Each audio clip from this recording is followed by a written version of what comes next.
first time getting a lip filler treatment done, here's what to expect. The first and most important step in this process is the consultation. Typically will take about half an hour for me to really understand what it is you're hoping to see.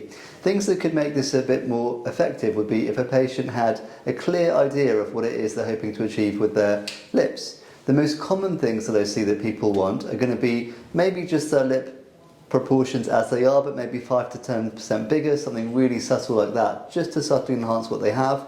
Or it might be a case where somebody who's previously always had good volume just wants to maintain the hydration of their lips, for example. In some cases, it could be more of an asymmetry correction where we're lifting up one of the sides or maybe both of the sides a little bit more. Or it could be to do with proportions where we want to add a bit more to the lower lip specifically or the top lip. What I'm trying to say is everyone enters with different expectations of what it is they're trying to see. So if the patient can have a really clear idea of what they're hoping for, that's going to help make that a reality. The next step is the actual consultation where we talk through the process. Now, with lip filler treatments, these are based on hyaluronic acid. Now, hyaluronic acid is something naturally found within your body. So it's never really a case that somebody might reject hyaluronic acid or it doesn't agree with them. Having said that, dermal filler quality is everything. In the UK there are about 200 brands of dermal filler, and out of the 200, about 195 of them are dreadful. When you worry about things with a lip filler, it's going to be things like lumping and clumping, migration, unnatural looking results, and all of these things are possible, and you see these things when you're walking around, looking around, particularly in London, and it feels scary. So of course, if somebody wanted to get a lip filler treatment done, I would understand that apprehension. But then again, there's the good side of the industry, which is kind of more the high quality stuff, and that's going to be prescribed potentially from a medical grade pharmacy where there's a lot of research, there's a lot of clinical trials, things work reliably, predictably, and similarly every single time. Now with that type of treatment, really when it comes to dermal filler quality, it's about two things. One is going to be longevity, so we want a treatment to last a long time. Number two is about how the chemistry responds to movement. So the lips are very mobile. When you smile, when you laugh, when you talk, it's not about how it looks today or even in 2 weeks or 3 weeks, but it's about how it looks in 6 months, 1 year, long term. How does the filler break down? How does it interact with your own tissue? Now, with good quality filler, what you want is when you smile, it stretches. When you relax, it goes back to how it was. Now, with this movement, over 1,000 particles, what can happen with less good quality filler is the stretching causes it to start to break down.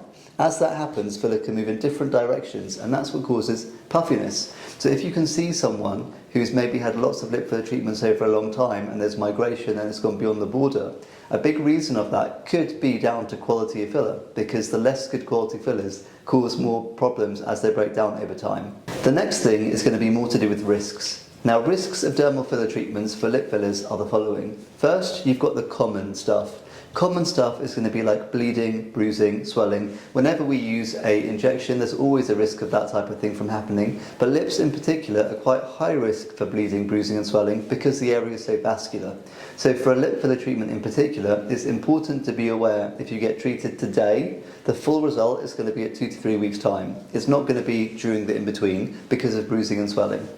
The next level up of risk is going to be more to do with aftercare, and that's infection. It's very important after the treatment you don't touch it, don't rub it, don't put any creams on that might introduce something or makeup that might introduce something into the open site. It's also probably a good idea to avoid spicy food straight after because the spice on the open wound would not be nice. Finally, we've got the risk of vascular things. Now, vascular things are what people mostly worry about or should worry about when it comes to dermal filler treatments. A vascular is when essentially an artery gets blocked with dermal filler and it stops oxygen from going somewhere. Now, really, that shouldn't be for a patient to worry about, that's more for me to worry about, because if I suspected even 1% that something looked a little bit wrong here, I would dissolve. And one of the beauties of hyaluronic acid dermal fillers is you can dissolve as well, which means the safety profile of the treatment overall is great. So I've understood what it is you've wanted, we've gone through the risks of the treatment, next is actually doing the procedure itself.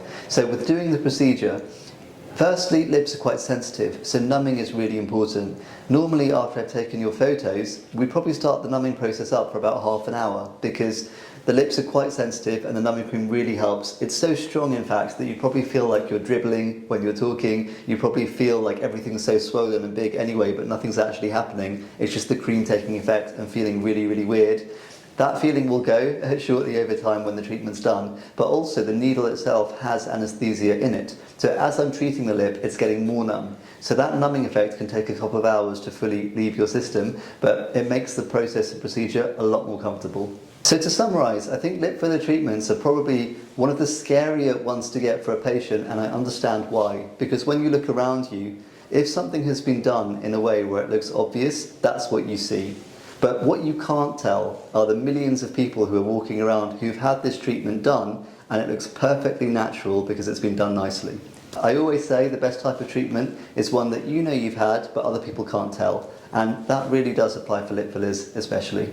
I hope you found that useful. If you've got any questions about lip fillers or any other types of treatments, please do leave a question in the comments and we'll get back to you. Thank you very much.